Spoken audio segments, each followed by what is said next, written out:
আসসালামু আলাইকুম প্রিয় স্টোরিফ্লিক্স চ্যানেলের বন্ধুরা, আশা করছি ভালো আছেন। আজকে আপনাদের রাসূলুল্লাহ সাল্লাল্লাহু আলাইহি ওয়াসাল্লামের একটি সুন্দর ও শিক্ষণীয় হাদিস শেয়ার করছি। আবু হুরায়রা রাদিয়াল্লাহু আনহু থেকে বর্ণিত, রাসূলুল্লাহ সাল্লাল্লাহু আলাইহি ওয়াসাল্লাম বলেছেন, যে ব্যক্তি এমন মজলিসে বসে যেখানে আল্লাহর জিকির করা হয় না, সেই মজলিস তার জন্য আফসোসের কারণ হবে। আর যে ব্যক্তি এমন মজলিসে বসে যেখানে আল্লাহর জিকির করা হয়, সেই মজলিস তার জন্য জান্নাতের বাগান হবে। আবু দাউদ 4856।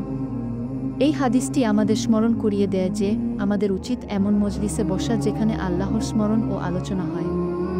এই ধরনের মজলিস আমাদের জন্য কল্যাণ বয়ে আনে এবং আখিরাতে মুক্তির পথ দেখায়। পক্ষান্তরে যে মজলিসে আল্লাহর স্মরণ থাকে না, তা আমাদের জন্য অনুতাপের কারণ হতে পারে।